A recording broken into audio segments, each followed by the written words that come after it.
손잡고 가는 길, 오 주 사랑의 종소리가, 사랑의 종소리가 이 시간 우리 모두를 감싸게 하여 주소서. 주께 두 손 모아 비나니 그 신은 정 베푸사 그 예비하신 동산에 항상 있게 하소서. 오 주 우리 맘의 새빛이 어둠 밝게 하시고 진리의 말씀 안에서 늘 순종하게 하소서. 서로 참아주면서 서로 감싸주면서 서로 사랑 안에서 주께로 가는 길, 오 주 사랑의 종소리가, 사랑의 종소리가 이 시간 우리 모두를 감싸게 하여 주소서.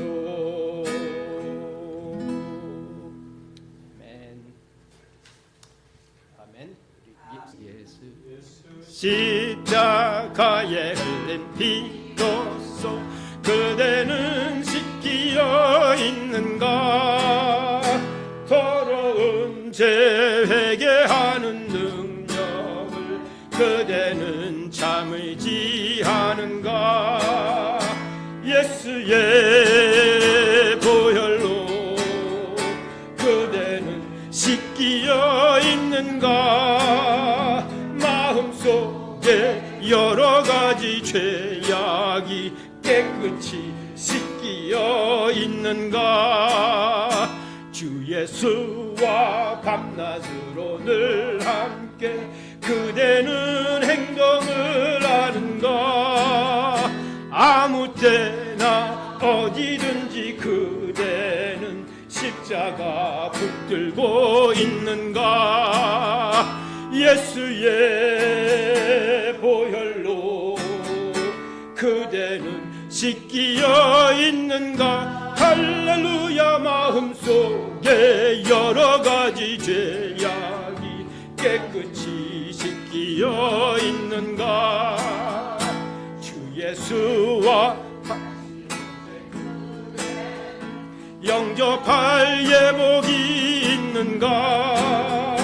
그대 몸은 거룩한 전성전에 들어갈 준비가 됐는가? 예수의 보혈로 그대는 씻기어 있는가? 마음속에 여러 가지 죄악이 깨끗이 씻기어 있는가? 모든 죄에 더러워진 예복을 주 앞에 지금 다 벗었어. 샘물같이 솟아나는 보혈로 눈보다 더 희게 씻으라. 예수의 보혈로 그대는 씻기어 있는가? 할렐루야. 마음속에 여러 가지 죄악이 깨끗이 씻기어 있는가? 마음에 가득 가득한 의심을 깨치고 지극히 화평한 마음으로 찬송을 부르문 어린 양 예수의 그 피로 속죄함 얻었네. 속죄함 속죄함 주 예수 내 죄를 속했네. 할렐루야 소리를 합하여 함께 찬송하세. 그 피로 속죄함 얻었네. 금이나 은같이 없어질 보배로 속죄함 받은 것 아니요. 거룩한 하나님 어린 양 예수의 그 피로 속죄함 얻었네. 속죄함 속죄함 주 예수 내 죄를 속했네. 할렐루야 소리를 합하여 함께 찬송하세. 그 피로 속죄함 얻었네. 나 같은 죄인이 용서함 받아서 주 앞에 옳다함 얻음은 확실히 믿기는 어린 양 예수의 그 피로 속죄함 얻었네. 속죄함 속죄함 주 예수 내 죄를 속했네. 할렐루야 소리를 합하여 함께 찬송하세. 그 피로 속죄함 얻었네.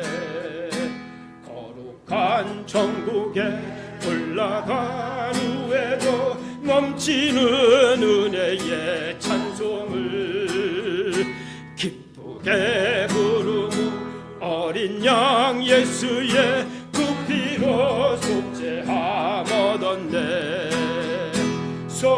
속죄함 속죄함 주 예수 내 죄를 속했네. 할렐루야 소리를 합하여 함께 찬송하세. 그 피로 속죄함 얻었네. 많은 사람들 진리를 모른 채 주님 곁을 떠나갔지만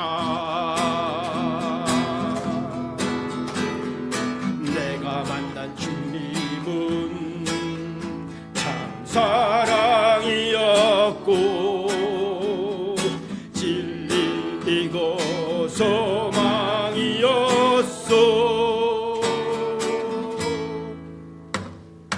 난 예수가 좋다오. 난 예수가 좋다오.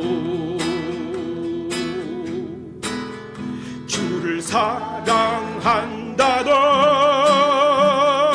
베드로 고백처럼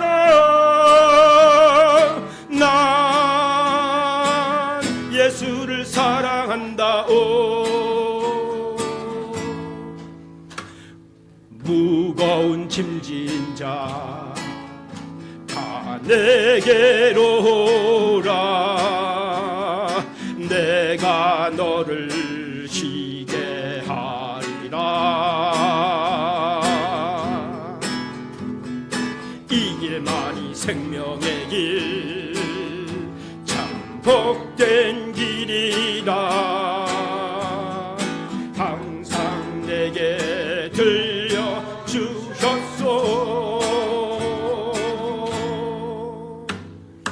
난 예수가 좋다.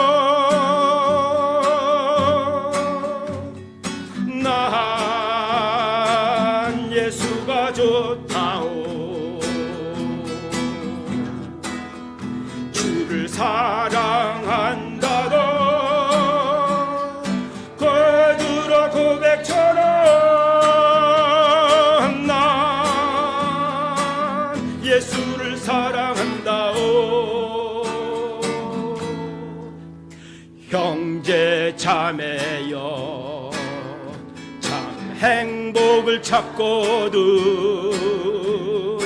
예수님을 만나보세요. 그분으로 인하여 참 평안을 얻으며 나와 같이 고백할 거요. 난 예수가 좋다오. 난 예수가 좋다오. 주를 사랑한다던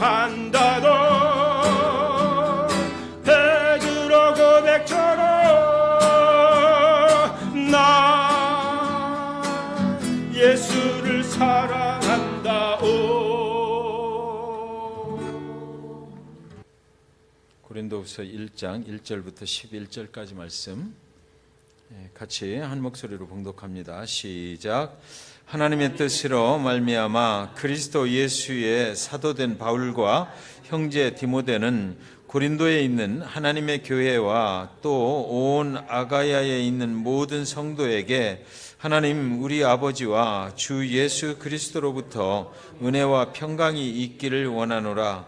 찬송하리로다. 그는 우리 주 예수 그리스도의 하나님이시요 자비의 아버지시요 모든 위로의 하나님이시며 우리의 모든 환난 중에서 우리를 위로하사 우리로 하여금 하나님께 받는 위로로서 모든 환난 중에 있는 자들을 능히 위로하게 하시는 이시로다. 그리스도의 고난이 우리에게 넘친 것 같이 우리가 받는 위로도 그리스도로 말미암아 넘치는도다. 우리가 환난 당하는 것도 너희가 위로와 구원을 받게 하려는 것이요 우리가 위로를 받는 것도 너희가 위로를 받게 하려는 것이니 이 위로가 너희 속에 역사하여 우리가 받는 것 같은 고난을 너희도 견디게 하느니라. 너희를 위한 우리의 소망이 견고함은 너희가 고난에 참여하는 자가 된 것 같이 위로해도 그러할 줄을 알미라. 형제들아, 우리가 아시아에서 당한 환난을 너희가 모르기를 원하지 아니하노니 힘에 겹도록 심한 고난을 당하여 살 소망까지 끊어지고 우리는 우리 자신이 사형 선고를 받은 줄 알았으니 이는 우리로 자기를 의지하지 말고 오직 죽은 자를 다시 살리시는 하나님만 의지하게 하심이라. 그가 이같이 큰 사망에서 우리를 건지셨고 또 건지실 것이며 이후에도 건지시기를 그에게 바라노라. 너희도 우리를 위하여 간구함으로 도우라. 이는 우리가 많은 사람의 기도로 얻은 은사로 말미암아 많은 사람이 우리를 위하여 감사하게 하려 함이라. 아멘. 아멘. 은혜스러운 교회여 라는 제목으로 함께 말씀의 은혜를 나누도록 하겠습니다.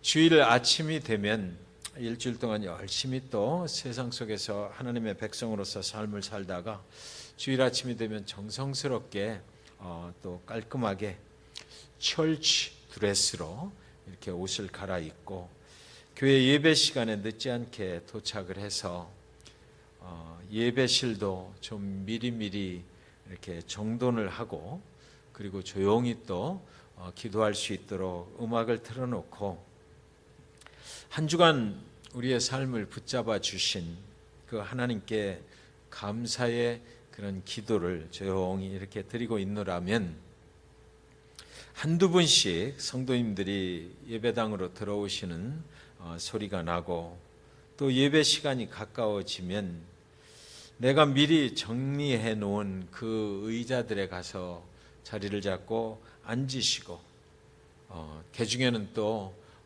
그런 분위기 파악을 못한 성도님들이 왁자지껄 시끄럽게 떠드시는 그런 성도님들도 또 들어오시고 그리고 예배가 시작이 되고 드디어 이제 첫 찬송을 부르는데 그저 어디서 흘러나오는 눈물인지 모르게 갑자기 하나님 앞에 감사의 눈물이 확 이렇게 터져 나오고, 그랬을 때 이것이 정말 참 은혜스러운 교회, 그리고 참 예배가 아닌가, 이런 생각을 갖게 되는 것이지요. 바울은 고린도 교회에 이렇게 편지를 보내면서 첫 번째로 교회에 이렇게 편지를 보내는데 하나님의 종이 이끄는 그런 교회가 좋은 교회다라고 이렇게 소개를 하고 있습니다. 그래서 1장 1절 2절에 보시면 하나님의 뜻으로 말미암아 그리스도 예수의 사도된 바울과 형제 디모데는 고린도에 있는 하나님의 교회와 또 온 아가야에 있는 모든 성도에게 하나님 우리 아버지와 주 예수 그리스도로부터 은혜와 평강이 있기를 원하노라. 바울은 그리스도 예수의 사도된 바울과 자기 자신을 소개를 하는데 그렇게 소개를 하고 있습니다. 그리스도 예수의 사도다, 이렇게 소개를 하고 있어요. 사도란 그리스도를 섬기고 선포하라고 보냄을 받은 그런 사람을 말합니다. 요즘 현대교회에서 목회자들을 말하는 것이죠. 이 사도는 원래 성도들을 섬기라고 보냄을 받은 사람이 아닙니다. 하나님의 종이에요. 우리 주님을 섬기는 사람, 그래서 주님을 섬기라고 하나님의 종된 자, 하나님이 그렇게 부르심을 받은 자, 그리고 예수를 모르는 사람들에게 그리스도를 전하라고 부르심을 받은 자입니다. 그리고 그가 전하는 그리스도를 믿은 성도들과 함께 또 그리스도의 복음을 함께 전하는 그런 직분을 받은 자, 이 사람이 바로 사도예요. 이 사람이 현대교회의 목회자라고 하는 거죠. 그리고 이 사도는 자기가 되고 싶어서 되는 것은 아니죠. 하나님의 뜻으로 말미암아 부르심을 받아서 사도가 되는 것입니다. 그리스도를 섬기라는 사명을 받아서 삶을 사는 사람, 이 사람이 바로 사도인 것이에요. 이런 부르심을 받은 사도들에게는 언제 어떻게 하나님의 부르심을 받았는지가 확실합니다. 특별히 두 가지가 확실해요. 첫째는 언제 어떻게 부르심을 받았는지 그 부르심, 콜링에 대한 확신이 있습니다. 사도 바울은 다메섹으로 예수 믿는 자들을 잡아들이려고 가다가 부활하신 그 예수를 만나고 주님의 부르심을 확정받았습니다. 두 번째는 부르신 목적이 또 확실한 것입니다. 사도 바울은 이방인에게 복음을 전하는 그런 부르심을 받은 것이에요. 어떤 사람은 선교사로서의 부르심을 받죠. 어떤 사람은 지역교회의 목회자로서 선교 사명을 받고요. 부르심을 받고, 어떤 사람은 또 교회 개척에 대한 그런 부르심을 받습니다.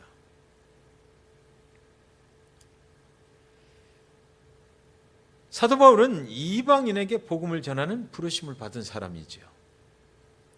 이 모든 것들은 자신이 원해서 된 것이 아니고 하나님의 뜻으로 말미암아서 된 것입니다. 예수님이 갈릴리 바닷가에서 제자들을 부르실 때에 제자들이 곧장 모든 것을 버려두고 예수를 따랐다라는 말이 여러분 믿어지십니까? 저는 처음에 이게 굉장히 안 믿어졌어요. 어떻게 모든 삶을 다 버려버리고 그 예수라는 사람을 나를 따르라 하니까 그냥 따라갈 수가 있나? 부르심의 경험이 없는 사람들은 믿어지지가 않는 이야기죠, 이거는. 그때도 예수님께서 목적을 가지고 그 제자들을 부르셨거든요. 내가 너희를 사람을 낚는 어부가 되게 하리라. 이렇게 말씀하실 때 제자들이 모든 것을 다 그대로 놔둔 채로 예수를 따라 나섰던 것입니다. 제자들은 예수라는 그 인간의 말을 따라 나선 것이 아니고 하나님이 주신 내가 너희를 사람을 낚는 어부가 되게 하리라 라는 그 콜링을 받고 따라 나선 것이죠. 물론 예수는 하나님의 아들이십니다. 그러나 그 순간에 예수라는 인간을 보고 따라 나선 건 아니고 예수님을 통해서 전해지는 하나님의 음성으로 그 콜링을 받았기 때문에 그 삶을 버려두고 그 콜링에 순종하고 나간 것이에요. 교회는 이런 부르심의 확신이 있는 하나님의 종이 인도해야 교회가 됩니다. 목회자만을 이야기하는 것이 아니죠. 우리 직분자들은 이런 확신 가운데 그 직분을 받은 거예요. 교회가 잘못하면 예수를 믿지도 않는 사람을 직분자로 세울 수도 있잖아요. 그 뒷감당이 어려워집니다. 그것은 하나님의 교회가 치명적인 타격을 입을 수도 있다라는 것이에요. 구약시대 때 사울은 이스라엘 백성들이 왕을 세워달라고 하도 조르니까 하나님이 그 백성들의 뜻을 일단 들어주어서 세워진 사람이죠. 그 대가가 무엇입니까? 하나님이 백성들이 살아가는 이스라엘 백성들 앞에 하나님의 특별한 콜링이 없는 사람이 인간의 뜻으로 세워졌을 때에 그 40년이라고 하는 기나긴 세월 동안 사울이 통치를 할 때에 이스라엘은 하나님의 뜻대로 살지 못하는 어려움을 겪어야만 했다는 것입니다. 그동안 하나님의 뜻에 따라 세우심을 받은 다윗은 뒷전에서 수많은 또 어려움을 겪고 그 시간을 버텨야만 됐던 것이에요. 한 영혼을 만나서 식사를 하는데 하나님이 당신을 어떻게 인도하고 계신지를 말을 하는데 눈물을 펑펑 쏟으면서 벌겋게 눈시울이 뜨거워져 가지고 이렇게 말을 해요. 하나님의 뜻에 따라 부르심을 받고 사람에게는 그런 사람들에게는 이런 뜨거운 그런 은혜의 눈물이 있는 거죠.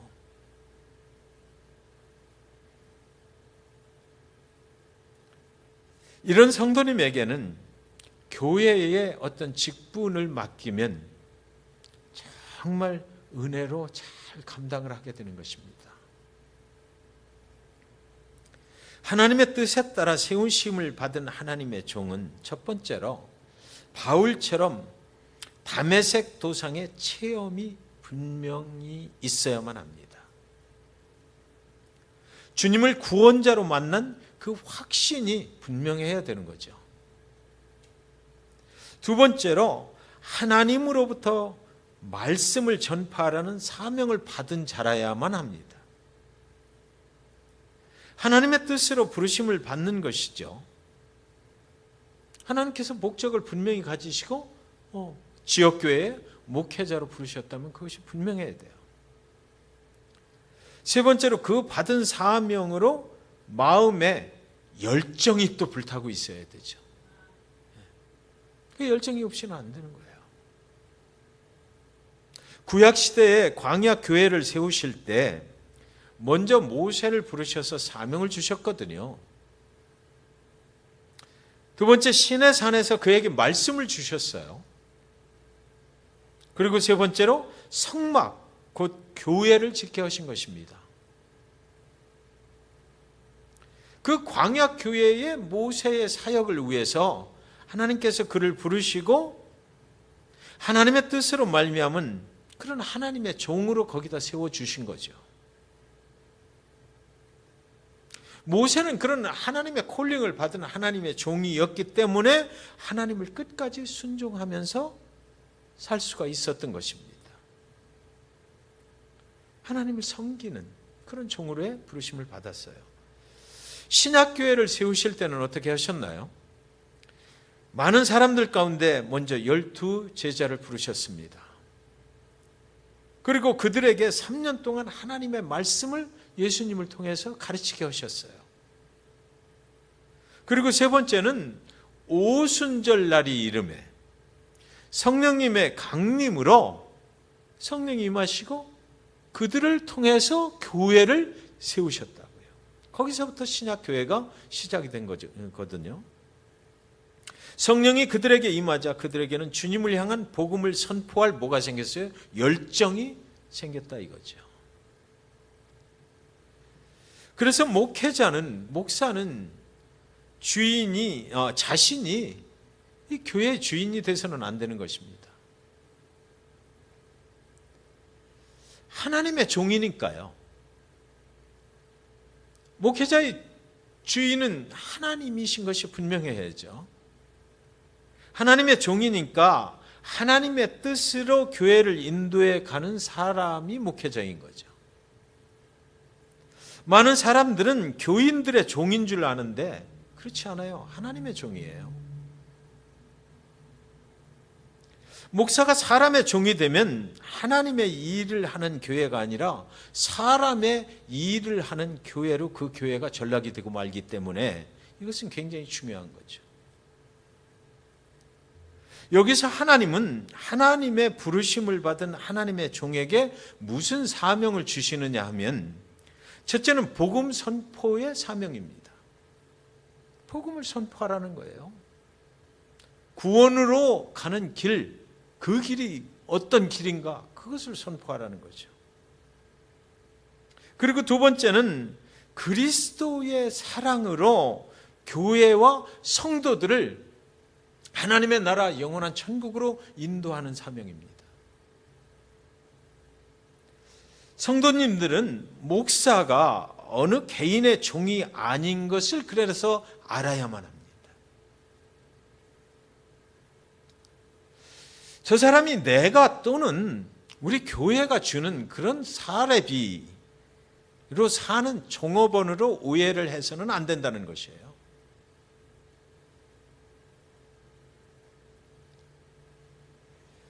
교회가 좋은 교회가 되려면 첫 번째로 목회자가 하나님의 종으로 바로 서 있어야만 합니다. 오늘날 좋은 교회가 아니라 추한 교회가 얼마나 많습니까? 목회자가 하나님의 종으로 선 게 아니고 사람의 종으로 섰기 때문에 그런 거예요. 그러므로 사랑하는 성도 여러분, 교회의 목회자가 정말 올바른 영성을 가지고 하나님의 종으로서의 일을 잘 할 수 있도록 성도들은 그 목회자를 위해서 계속해서 기도할 수 있어야 된다는 것입니다. 좋은 교회는 믿음의 대상이 누구인지를 제대로 가르치는 교회죠. 우리의 믿음의 대상은 목사가 아니에요. 우리가 어떤 교회를 선택을 할 때, 내가 어떤 교회를 나가서 섬겨야 되겠다라고 선택을 할 때 목사의 설교를 들어보고 또 목사의 인품이 어떤가를 보는 것은 당연해요. 그러나 목사 그 사람이 당신 섬길 대상은 아니다라는 것입니다.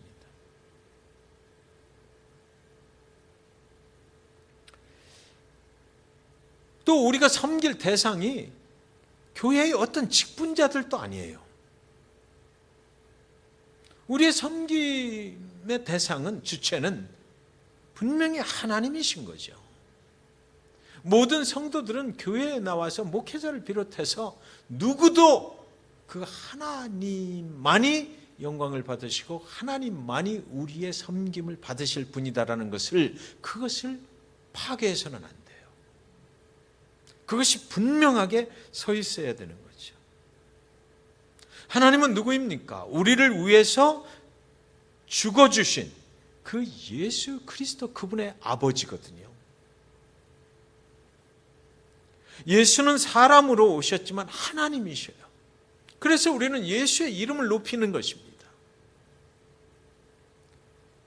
그분은 하나님의 아들이시고 하나님은 또 자비와 긍휼을 베풀어 주시는 하나님이시잖아요. 우리 아버지가 되십니다. 하나님의 속성은 자비로우신 하나님이십니다.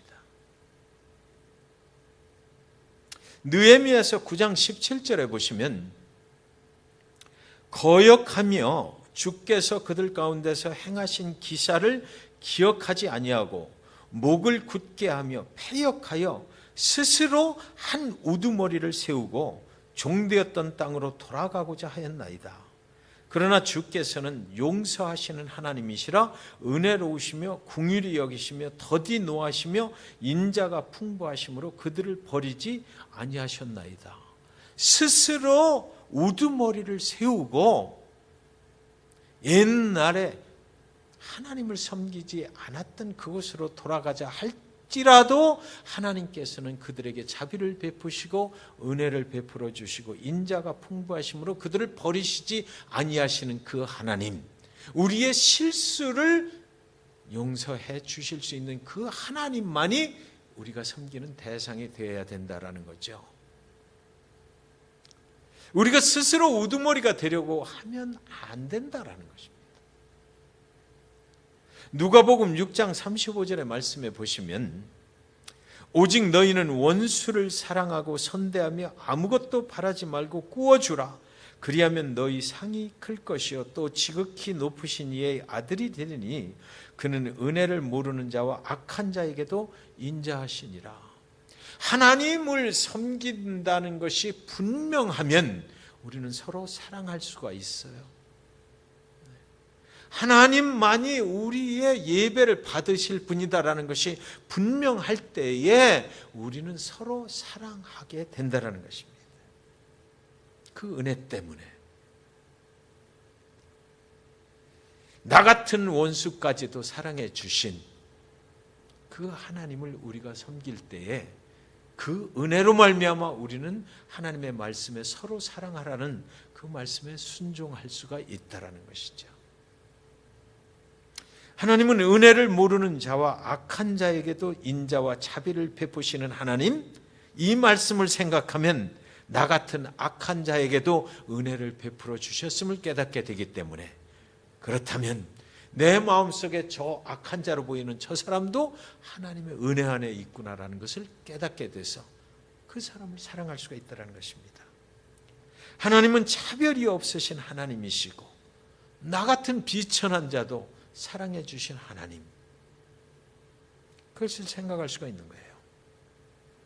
하나님은 위로의 하나님이십니다.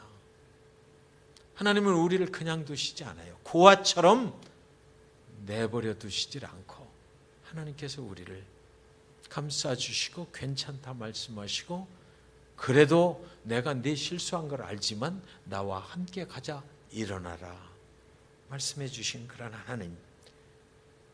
바울은 그가 환난을 당할 때마다 하나님께서 위로해 주셨다라고 또 바울은 고백해요. 4절 말씀에 보시면 우리의 모든 환난 중에서 우리를 위로하사 우리로 하여금 하나님께 받는 위로로서 모든 환난 중에 있는 자들을 능히 위로하게 하시는 이시로다 그랬습니다. 사도 바울이 많은 환난을 겪었잖아요. 그럼에도 그가 계속해서 그 사도로서의 일을 끝까지 마칠 수 있었던 것은 하나님의 위로가 거기 항상 함께 하셨기 때문이다라는 거죠. 잔 파이퍼 목사님, 이분이 암 투병을 하시고 나서 암을 낭비하지 마세요라는 책을 쓰셨거든요. Don't waste your cancer. 잔 파이퍼 목사는 암에 걸려서 힘들어하면서 죽어가는 것은 암을 낭비하는 것이라고 생각을 하셨다 그래요. 암을 통해서 하나님께서 하실 일이 무엇인지를 생각했다라는 것입니다. 그분은 하나님께서 이 암을 나에게 주셔서 이 암을 통해서 하실 일이 분명히 있겠다 생각을 하신 거예요. 그래서 그는 암을 통해서 수많은 다른 사람들을 위로하고 격려하는 그런 목적이 있었구나라는 것을 알게 되신 거죠.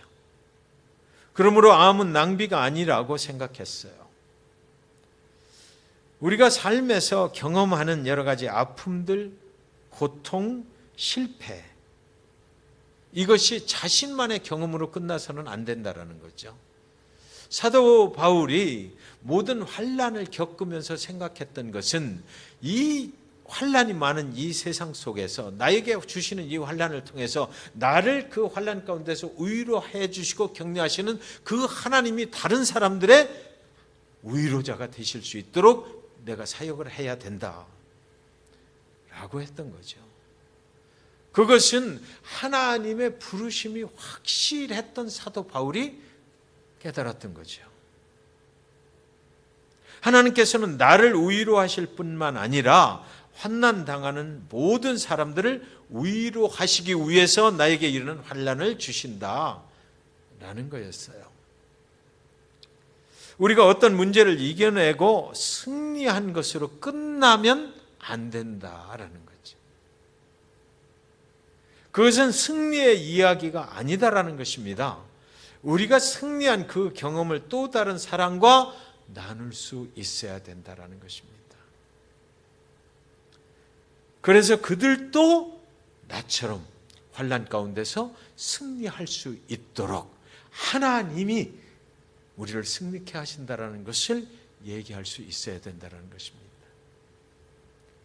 그때 진정한 승리를 나와 또 내가 선포하는 그 하나님, 그 이야기를 듣는 그 사람들도 진정한 승리를 경험할 수 있게 된다라는 것입니다. 사랑하는 성도 여러분, 우리는 환난의 날들을 지금 지나고 있어요. 그렇죠? 세상의 모든 징조들이 우리를 편안하게 놔두질 않습니다. 그렇다면 이 시대의 교회, 이 시대의 직분자, 목회자를 포함해서 이 사람들은 과연 어디에다가 포커스를 맞춰야 되나? 우리 교회가 무엇을 해야 되나? 무엇만이 우리가 해야 될 일인가? 그것은 결국 무엇을 얘기하는 것입니까? 내가 누구로부터 콜링을 받았느냐라는 거죠. 내가 섬기는 사람이 누구냐라는 거예요. 나를 부르신 분이 누구고 나를 왜 부르셨나? 그것이 분명할 때에 교회는 이 험난한 세상 속에서 사역을 감당할 수 있고 생존에 갈 수가 있다는 것입니다. 목회자, 수많은 목회자들이 쓰러지잖아요. 나를 부르신 분이 왜 나를 부르셨나? 내가 어떻게 하나님의 부르심의 대상이 됐나? 그것이 분명하지 않으면 우리는 이 환난 속에서 일어서고 견딜 힘이 없는 것입니다. 아직도 나를 이 직분을 감당케 하시는 이유가 무엇이고 아직도 교회가 이 세상에 존재하게 하시는 그 하나님, 그분에 대한 분명한 그런 확신이 있지 않으면 어렵다라는 거예요. 환난 날에 우리를 도우시는 하나님의 위로를 계속해서 우리는 체험하기를 원하는 거잖아요. 그것이 없이는 견디기가 힘드니까. 그래서 하나님께서는 우리를 부르시고 그냥 두시는 것이 아니라 오늘 성경 공부 시간에 뭐 한다고요? 속량, 리딤션 계속해서 보호해 주시고 갈 길을 책임져 주신다는 겁니다. 하나님은 우리를 도와주시길 원하셔요. 그분이 우리를 부르셨으니까 그분께서 계속해서 그 길을 갈 수 있도록 우리를 도와주시고 능력 주시고 은혜 주시고 견디게 하신단 말이죠.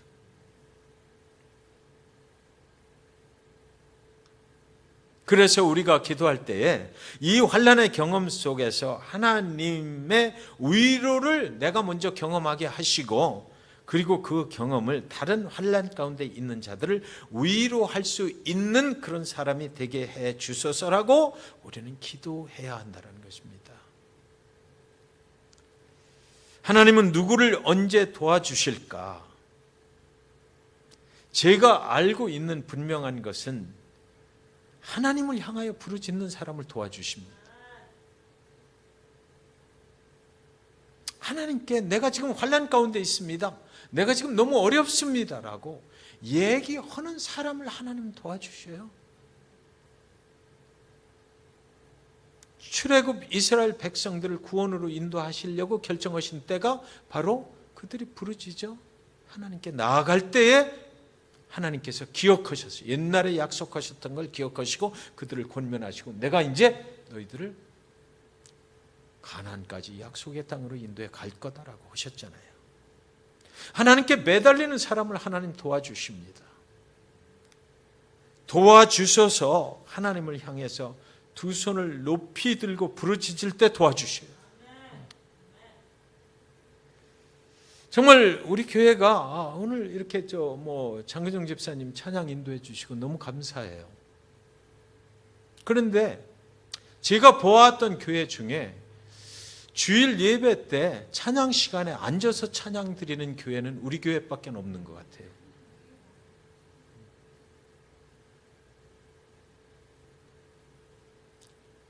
일어나서 찬양했으면 좋겠어요. 우리를 한 주간 동안 보호해 주신 분, 이 말세의 세상 가운데 오늘도 나와서 예배할 수 있도록 우리에게 은혜를 주시고 우리를 견디게 하신 분, 그분 앞에 감사함으로 일어서서 두 손 들고, 저만 막 혼자 하고 싶은데 쑥스러워 혼자 하려니까.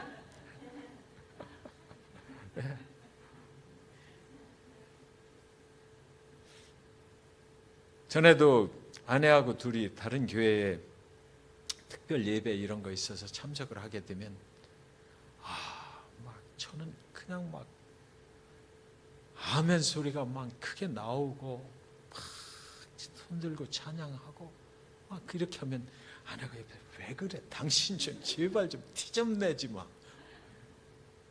그래도 그렇게 하고 싶은 걸 어떻게 해요? 그렇게 하고 싶은 거예요. 그래서 우리의 영이 하나님 앞에 딱 서면은 정말 그 은혜 받은 자의 영으로 자유를 좀 누렸으면 좋겠어요. 성령의 운행하심이 막 우리 예배당 가운데 막 넘쳐서 그냥 일어나서 찬양하고. 그러면 좋잖아요. 여기가 천국인데 이 땅에서 하나님이 나를 부르셨고 하나님이 예배하게 하시고 하나님이 그 직분 주셔서 감당케 하시고 얼마나 축복이냐고요 이게. 세상에 사람들은 세상에서 있는데 지금 우리는 여기 나와서 그 하나님 그분께 감사하면서 예배드릴 수가 있으니까 얼마나 축복이에요 그게. 우리 교회가 두 손을 높이 들고 하나님께 부르짖으며 기도하면서 찬양할 수 있는 그런 교회가 되실 수 있기를 주님의 이름으로 간절히 축원드립니다.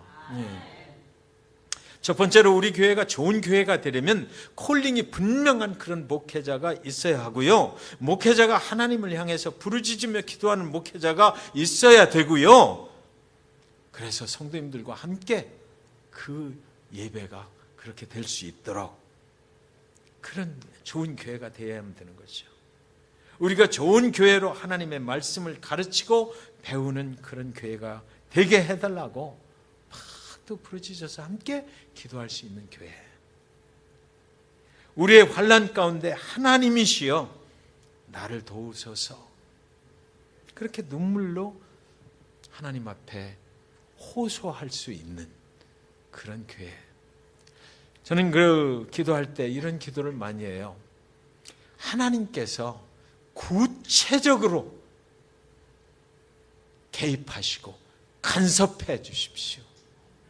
하나님이 그저 그냥 하늘 저편 어딘가에 거룩한 모습으로 서 계신 그런 분이 아니라 나의 삶 속에 구체적으로 들어오셔서 직접 개입하시고 나를 컨트롤해 가시고 간섭하시고 잘못되면 잘못됐다고 얘기하시고 그래서 내 삶이 온전히 하나님께로 향할 수 있는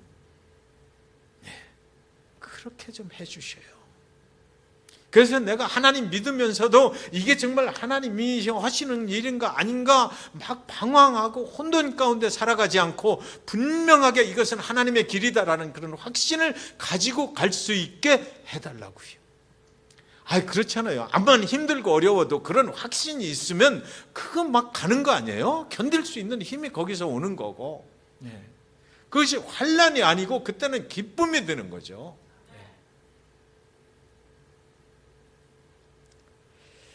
우리의 환난 가운데 하나님이여 나를 도우소서, 그렇게 막 기도할 수 있는 그런 교회. 하늘의 우위로가 하늘 문을 여시고 부르짖어 기도하는 자의 영혼에 내리 꽂혀버리는, 그래서 하나님이 지금 역사하시네, 이런 확신 가운데 살아갈 수 있는 그런 교회와 그런 성도들 다 됐으면 좋겠어요. 그분은 우위로의 하나님이시잖아요. 저와 여러분이 예배에 나오면 그런 하나님의 성령께서 운행하시는 그런 예배 속에서 찬양 드리고 내 자신의 부족함을 막 토해놓을 수 있을 때, 그래서 찬양 드리면서 또 말씀 들으면서 기도하면서 막 나의 그 부족함 때문에 하나님 앞에 눈물을 쏟아낼 수 있는, 얼마나 좋아요. 그런 예배, 그런 교회, 우위로의 하나님을 매일같이 경험하실 수 있는 그런 좋은 교회가 되시기를 주님의 이름으로 이 시간 간절히 축원드리는 것입니다. 그렇게 될 줄 믿습니다.